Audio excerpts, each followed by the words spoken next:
13 साल की उम्र में वॉरेन बफेट ने अपने दोस्त से कह दिया था कि अगर मैं 30 साल की उम्र तक मिलियनर नहीं बना तो मैं ओहामा की सबसे ऊंची बिल्डिंग से कूद जाऊंगा। बाकी तो आपको पता है कि फिर क्या हुआ। तो एक आम से बच्चे ने इतना सब कुछ कैसे हासिल किया? इसका जवाब है इन्वेस्टमेंट से। अब आप कहोगे कि आपको इन्वेस्टमेंट तो नहीं आता, लेकिन ऐसा नहीं है। हम सब अपनी डेली लाइफ में कुछ ना कुछ इन्वेस्ट करते हैं। एक माँ अपनी फैमिली में टाइम इन्वेस्ट करती है, जिसका रिटर्न उसे एक हैप्पी फैमिली के तौर पर मिलता है। एक एम्प्लॉय अपने जॉब में अपना टाइम इन्वेस्ट करता है, जिसका रिटर्न उसे सैलरी के तौर पर मिलता है। और एक बिजनेसमैन अपने बिजनेस में अपना पैसा इन्वेस्ट करता है, जिसका रिटर्न उसे प्रॉफिट के तौर पर मिलता है। यानी इन्वेस्टमेंट हमारी लाइफ में हर जगह है। बस इन्हीं डेली लाइफ इन्वेस्टमेंट के प्रिंसिपल्स को समझकर वॉरेन बफेट के मेंटर बेंजामिन ग्राहम ने यह बुक द इंटेलिजेंट इन्वेस्टर लिखी थी। 1949 में लिखी गई इस बुक के प्रिंसिपल्स आज भी उतने ही रिलेवेंट हैं, इसलिए इसे इन्वेस्टमेंट की दुनिया की बाइबल कहते हैं। वॉरेन बफेट ने खुद इस बुक को रिकमेंड करते हुए यह कहा है कि यह इन्वेस्टमेंट पर लिखी गई आज तक की सबसे अच्छी किताब है। तो आइए जानते हैं इस बुक में है क्या। मैं आपको इस बुक से 8 लेसन्स बताऊंगा, जिन्हें जानने के बाद आपके इन्वेस्टमेंट से रिलेटेड बहुत सारे सवालों के जवाब मिल जाएंगे। So let's begin. Lesson 1, investor versus speculator. Investing की दुनिया में 2 तरह के लोग होते हैं, इन्वेस्टर और स्पेक्यूलेटर। जिन्हें हम आमतौर पर इन्वेस्टर समझते हैं, वो असल में स्पेक्यूलेटर्स होते हैं। तो आइए जानते हैं इनमें क्या फर्क है। एक स्पेक्यूलेटर मार्केट और रिसेंट ट्रेंड्स को देखकर ही अपना डिसीजन लेता है, यानी वो अपने लक और अंदाजा लगाने की कैपेसिटी पर भरोसा करता है। वहीं एक इन्वेस्टर अपने सारे डिसीजन अपने एनालिसिस के बेस पर लेता है। एक इन्वेस्टर वही है जिसमें 3 क्वालिटीज हो। फर्स्ट क्वालिटी, उसका एक्शन एनालिसिस बेस्ड हो, ना कि ट्रेंड बेस्ड। एनालिसिस करते समय ये याद रखना बहुत जरूरी है कि हमें मार्केट नहीं बल्कि जिस कंपनी में इन्वेस्ट करने जा रहे हैं उसकी एनालिसिस करनी है, क्योंकि मार्केट को प्रिडिक्ट करना लगभग इम्पॉसिबल है, लेकिन कंपनी की परफॉर्मेंस प्रिडिक्ट की जा सकती है। सेकंड क्वालिटी है जो अपने प्रिंसिपल अमाउंट की सेफ्टी को इंश्योर कर ले। थर्ड क्वालिटी है जिसका एम एक्स्ट्रा ऑर्डिनरी रिटर्न्स हासिल करने का नहीं बल्कि लॉन्ग टर्म में अच्छे परफॉर्मेंस का हो। जिसमें भी ये 3 क्वालिटीज नहीं है वो एक स्पेक्यूलेटर है, इन्वेस्टर नहीं। और ग्राहम का कहना है कि अगर सच में आप इन्वेस्टमेंट से अपनी किस्मत बदलना चाहते हो तो आपको स्पेक्यूलेटर नहीं बल्कि इन्वेस्टर बनना होगा, क्योंकि इन्वेस्टमेंट की दुनिया में अगर कुछ यूनिवर्सल ट्रूथ है तो वो ये कि आपका अंदाजा कभी भी गलत हो सकता है। Lesson 2, defensive investor versus aggressive investor versus enterprising investor. अगर हम रियल वर्ल्ड में इन्वेस्टर्स की बात करें तो वो 3 तरह के होते हैं, डिफेंसिव, एग्रेसिव और एंटरप्राइजिंग। एक डिफेंसिव इन्वेस्टर रोहित शर्मा की तरह होता है, जिसका रन रेट तो कम है लेकिन जो लंबे समय तक पिच पर टिक कर विकेट बचाता है। वहीं एग्रेसिव इन्वेस्टर शिखर धवन की तरह हाई रन रेट तो देते हैं लेकिन कई बार छक्का लगाने के चक्कर में कैच आउट हो जाते हैं। वहीं एंटरप्राइजिंग इन्वेस्टर विराट कोहली के जैसे होते हैं, जो कभी एग्रेसिव होकर रिस्क ले लेते हैं, कभी डिफेंसिव होकर विकेट बचाते हैं। अब इसे इन्वेस्टमेंट की नजर से समझते हैं। एक एग्रेसिव इन्वेस्टर हाई रिटर्न्स पाने के लालच में हाई रिस्क फंड में इन्वेस्ट करता है। वहीं एक डिफेंसिव इन्वेस्टर ऐसा होता है जो लो रिस्क फंड या यूं कहें कि सिक्योर फंड में इन्वेस्ट करता है। वहीं एंटरप्राइजिंग इन्वेस्टर अपना टोटल इन्वेस्टमेंट का कुछ हिस्सा सिक्योर फंड में और कुछ हिस्सा हाई रिटर्न फंड में इन्वेस्ट करता है। ज्यादातर लोग सोचते हैं कि इन्वेस्टमेंट यानी कुछ ही समय में बहुत सारा पैसा कमाना और रातों रात अमीर बन जाना, लेकिन सच बात यह है कि दुनिया के हर काम की तरह यहां भी पेशेंस रखना पड़ता है। और बिना पेशेंस के शायद आपको थोड़ा फायदा हो सकता है, लेकिन एकदम से जब नुकसान होगा तो आप खुद को संभाल नहीं पाओगे। इसलिए आपको कौन सा इन्वेस्टर बनना है यह सोचना बहुत जरूरी है। यह फैसला इस बात पर डिपेंड करता है कि आपके पास कितना टाइम है और आपके इन्वेस्टमेंट का मेन एम क्या है। अगर आपके पास बहुत टाइम है और आप फुल टाइम इन्वेस्टर बनना चाहते हो तो आप एक एंटरप्राइजिंग इन्वेस्टर का पोर्टफोलियो फॉलो कर सकते हो। एंटरप्राइजिंग इन्वेस्टर बनने के लिए आपको बहुत सारी एनालिसिस करनी होती है, लेकिन ज्यादातर लोगों के पास इतनी एनालिसिस करने का टाइम नहीं होता और वो एक पार्ट टाइम इन्वेस्टर होते हैं। तो उनके लिए बेहतर यह है कि वो एक डिफेंसिव इन्वेस्टर का पोर्टफोलियो फॉलो करें। इससे उनके रिटर्न शायद थोड़े कम हो सकते हैं, लेकिन ऑन एन एवरेज उनकी परफॉर्मेंस अच्छी ही रहेगी। ग्राहम एग्रेसिव इन्वेस्टर बनने का सजेशन किसी को नहीं देते, क्योंकि वो रास्ता गैम्बलिंग की तरह है जो आपको एक दिन में अर्श से फर्श पर ला सकता है।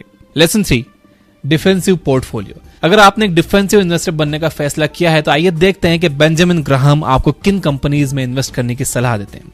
सबसे पहला है adequate size of an enterprise, यानी आपको बड़ी और रेप्यूटेड कंपनी में इन्वेस्ट करना चाहिए, क्योंकि लॉन्ग रन में ये एडिक्वेट रिटर्न देती हैं। वहीं छोटी कंपनीज काफी रिस्की होती हैं। नंबर 2 है स्ट्रॉन्ग फाइनेंशियल कंडीशन, यानी आपको एक ऐसी कंपनी में इन्वेस्ट करना चाहिए जिसके करंट एसेट्स उसकी लायबिलिटीज से दुगने हो, यानी उसके डेट और अर्निंग में 2:1 का करंट रेशियो होना चाहिए, यानी कि 200% करंट रेशियो होना चाहिए।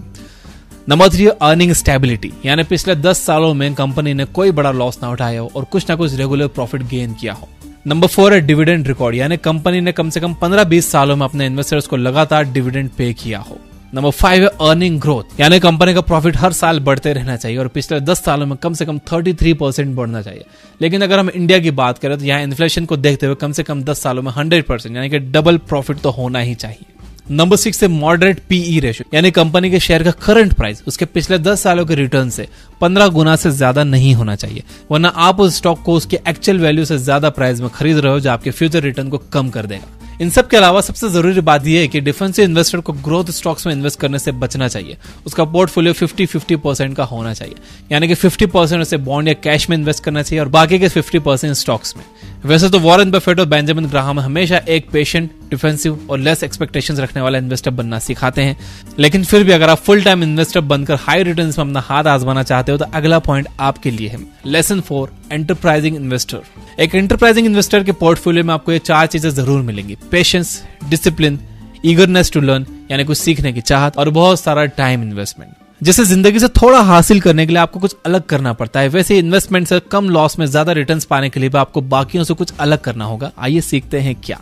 नंबर 1, मार्केट के खिलाफ जाना, यानी जब सब लोग मार्केट के नीचे आने के डर से अपने शेयर बेच रहे हैं तब आप खरीदो, और जब सब मार्केट के ऊपर जाने से लालची बनकर खरीद रहे हैं तब आप बेचो। नंबर 2, ग्रोथ स्टॉक्स खरीदना।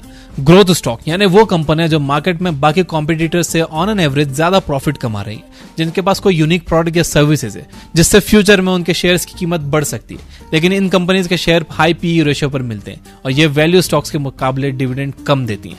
यानी अगर आपकी रिसर्च सही है और आगे आने वाले समय में कंपनी की एसेट वैल्यू बढ़ गई तो शेयर बेचने से में आपको अच्छा खासा प्रॉफिट हो सकता है, लेकिन इन स्टॉक्स में इन्वेस्ट करने से पहले बहुत अच्छी तरह से रिसर्च करना बहुत जरूरी है ताकि आप सटीक अंदाजा लगा सको, वरना नुकसान भी हो सकता है। इसलिए डिफेंसिव इन्वेस्टर को इसमें हाथ डालने से मना किया जाता है। नंबर 3 है बार्गेन स्टॉक्स को खरीदना। ये ऐसे स्टॉक्स होते हैं जो रेप्यूटेड कंपनी के तो होते हैं, लेकिन किसी मार्केट रीजन की वजह से सस्ते में मिल रहे होते हैं, यानी कि इन कंपनीज के शेयर्स का मार्केट प्राइस तो कम होता है, लेकिन जब आप इनकी इंट्रिंसिक वैल्यू देखोगे तो ये काफी हाई होती है। नंबर 4, स्पेशल केसेस को खरीदना। इनमें उन छोटी कंपनीज के स्टॉक्स होते हैं जिन्हें कोई बड़ी कंपनी एक्वायर करने वाली हो। ऐसे स्टॉक्स भी काफी प्रॉफिट देते हैं। फॉर एग्जांपल रुचि सोया का स्टॉक, ये कंपनी लॉस में चल रही थी और इसका शेयर प्राइस 20 रुपए से भी कम का था, लेकिन इसे पतंजलि ने एक्वायर किया। अब ये कंपनी प्रॉफिट में और 2 साल बाद इस शेयर का आज जो भाव है वो 1000 रुपए से भी ऊपर है। लेसन नंबर 5 है मिस्टर मार्केट। इन्वेस्टमेंट का सबसे जरूरी हिस्सा क्या है? मार्केट। लेकिन इसी मार्केट के उतार चढ़ाव के डर के कारण से ज्यादातर लोग अपना पैसा इसमें डालने से डरते हैं। इस कॉम्प्लेक्स से मार्केट को ग्राहम ने अपनी किताब में एक सिंपल सा मूडी मिस्टर मार्केट का नाम दिया है ताकि हमारे लिए इसके फ्लक्चुएशन को समझना आसान हो जाए। तो मिस्टर मार्केट का मूड रोज सुबह बदलता है। जब इसका मूड अच्छा होता है तो वो शेयर के प्राइस को उसकी एक्चुअल वैल्यू से काफी ज्यादा कोट करता है, यानी वो 100 रुपए के शेयर को 1000 रुपए में देने को तैयार हो जाता है। वहीं जब उसका मूड खराब होता है तो वो 100 रुपए के शेयर को 10 रुपए में देने के लिए भी तैयार हो जाता है। तो अगर आप एक समझदार आदमी हो तो आप क्या करोगे? सिंपल है, जब उसका मूड ठीक हो तो आप अपने 100 रुपए के शेयर को 1000 रुपए में बेचो, जब उसका मूड खराब हो तो उसके 100 रुपए के शेयर को आप 10 रुपए में खरीदो। पर ज्यादातर लोग इसका उल्टा करते हैं। जिस दिन मार्केट का मूड अच्छा होता है तो वो ज्यादा प्राइस कोट करता है और लोग अंदाजा लगाने लगते हैं कि कल इसका मूड शायद और ज्यादा अच्छा होगा, कल ये 1000 के शेयर 5000 के हो जाएंगे, इसलिए आज वो 1000 के उन शेयर को खरीद लेते हैं। और जब उसका मूड खराब होने लगता है तो लोग डर के मारे कहीं उसका मूड खराब ना हो जाए अपने शेयर को 10 रुपए में बेच देते हैं। ग्राहम कहते हैं कि अगर आपको डिफेंसिव इन्वेस्टर बनना है, लॉन्ग टर्म में आपको इन्वेस्ट करना है, तो आप मार्केट को भूल ही जाओ। उसका मूड कैसा भी हो आपको उससे फर्क नहीं पड़ना चाहिए। जब आपने इन्वेस्ट कर दिया तो आपको फर्क नहीं पड़ना चाहिए कि मार्केट ऊपर जा रहा है या नीचे जा रहा है। बट अव्वल आखिर जब आप इन्वेस्टमेंट करोगे तो आपको मार्केट के रेट से ही करने हैं, तो हमेशा ये कोशिश करिए कि जब मार्केट डाउन हो तभी आप खरीदो। आपको शेयर्स खरीदने के लिए डीमैट अकाउंट लगता है। देखो फिलहाल तो मार्केट ऊपर ही जा रहा है, तो व्हाट आई रिकमेंड यू कि आप कम से कम अपना डीमैट अकाउंट खुलवा के रख लो। जब मौका आए, जब आपको लगे कि यार अब मार्केट काफी डाउन है, मिस्टर मार्केट का मूड खराब है, 100 रुपए के शेयर 50 रुपए में मिल रहे हैं, 10 रुपए में मिल रहे हैं, तब आप इसमें पैसा डालना। तो डीमैट अकाउंट कम से कम अपना खुलवा के रख लो। आप अब स्टॉक्स पर 99 रुपए देकर एक डीमैट अकाउंट खुलवा सकते हो। अगर आप आज ये अकाउंट खुलवा रहे हो तो अब स्टॉक्स आपको फ्री डिजिटल गोल्ड भी देता है। डिस्क्रिप्शन में मैंने लिंक दे दिया है। तो इन्वेस्टर अगर आपको बनना है तो आप कम से कम रेडी रहो, अपनी तैयारी करके रखो। डीमैट अकाउंट खुलवाने में आपका कुछ नहीं जा रहा है, तो आप अपना अकाउंट कम से कम रेडी करके रखो, ताकि जब अपॉर्चुनिटी आए तो आपको अफसोस ना हो कि यार मेरा तो डीमैट अकाउंट ही नहीं है। सो get your demat account open. Lesson number 6 है मार्जिन ऑफ सेफ्टी। अगर आपको मार्केट से 100 रुपए का सामान लाना होगा तो क्या आप घर से 100 रुपए लेकर ही निकलोगे? वैसे तो बहुत सारे लोग जो 100 रुपए लेकर ही निकलेंगे। या एक इंजीनियर को 20,000 किलो की कैपेसिटी का पुल बनाना हो तो क्या वो बस 20,000 किलो का ही बनाएगा? नहीं ना। अब जो लोग समझदार होंगे वो कम से कम 150-200 रुपए लेकर निकलेंगे, और इंजीनियर भी पुल कम से कम 30,000 से 40,000 किलो की कैपेसिटी का बनाएगा, ताकि किसी अनवांटेड सिचुएशन में कोई प्रॉब्लम ना हो जाए। बस इसी लॉस को मिनिमाइज करने के तरीकों को मार्जिन ऑफ सेफ्टी कहते हैं। ग्राहम का कहना है कि इन्वेस्टमेंट में क्या करना है से ज्यादा जरूरी होता है कि हम ये याद रखें कि क्या नहीं करना है। इसलिए हमें कभी भी मार्जिन ऑफ सेफ्टी को इग्नोर नहीं करना चाहिए, नहीं तो हमारा प्रिंसिपल अमाउंट रिस्क पर चला जाएगा, जो हम कभी नहीं चाहते। अब इन्वेस्टमेंट में आपको मार्जिन ऑफ सेफ्टी कैसे तय करनी है? एक बात का ध्यान रखना बहुत जरूरी है कि स्टॉक का प्राइस और इसकी रियल वैल्यू कभी भी एक नहीं होती। प्राइस वो होता है जो हम उस टाइम उस स्टॉक को खरीदने के लिए पे करते हैं, और वैल्यू वो जो उस कंपनी के प्रॉफिट, डिविडेंड और एसेट्स को ध्यान में रखकर तय की जाती है। तो अगर किसी शेयर की वैल्यू 50 रुपए, तो आमतौर पर लोग उसे 50 में खरीदकर उसकी प्राइस बढ़ने का इंतजार करते हैं। लेकिन यहाँ वॉरेन बफेट होते हैं तो क्या करते हैं, वो उस स्टॉक को तब तक नहीं लेते जब तक उसकी प्राइस उसकी रियल वैल्यू से 2/3 नहीं हो जाती। यानी जब तक उन्हें 50 रुपए की वैल्यू का स्टॉक 30 से 35 रुपए की प्राइस में नहीं मिलता, वो नहीं लेते। तो मार्जिन ऑफ सेफ्टी आपको इंस्टेंट फायदा देती है और प्रिंसिपल की सेफ्टी की भी गारंटी देती है। Lesson number 7, IPO investment. IPO यानी इनिशियल पब्लिक ऑफरिंग, जहां कंपनीज खुद अपने शेयर्स को मर्चेंट बैंकर्स के साथ मिलकर बेचती है। नॉर्मली हम जो शेयर स्टॉक मार्केट से खरीदते हैं उसे हमारे जैसी कॉमन लोग बेचते हैं, इसलिए इसके बहुत ज्यादा चांसेस हैं कि हमें स्टॉक उसकी एक्चुअल वैल्यू से सस्ते में मिल जाए। वहीं जब कंपनी खुद अपने शेयर बेचेगी तो वो उसे एक्चुअल वैल्यू से कभी भी कम में नहीं बेचेगी, यानी आप मार्जिन ऑफ सेफ्टी का कॉन्सेप्ट अप्लाई नहीं कर पाओगे। लेकिन फिर भी लोग आईपीओ लेने के लिए काफी एक्साइटेड रहते हैं, लेकिन ग्राहम कहते हैं कि इससे बचना चाहिए। वैसे भी जब हमारे शेयर मार्केट में 4000 से ज्यादा कंपनीज ऑलरेडी हैं, तो इन्वेस्टमेंट के लिए आईपीओ के पीछे क्यों भागना। लेसन नंबर 8 है मार्केट और इन्फ्लेशन।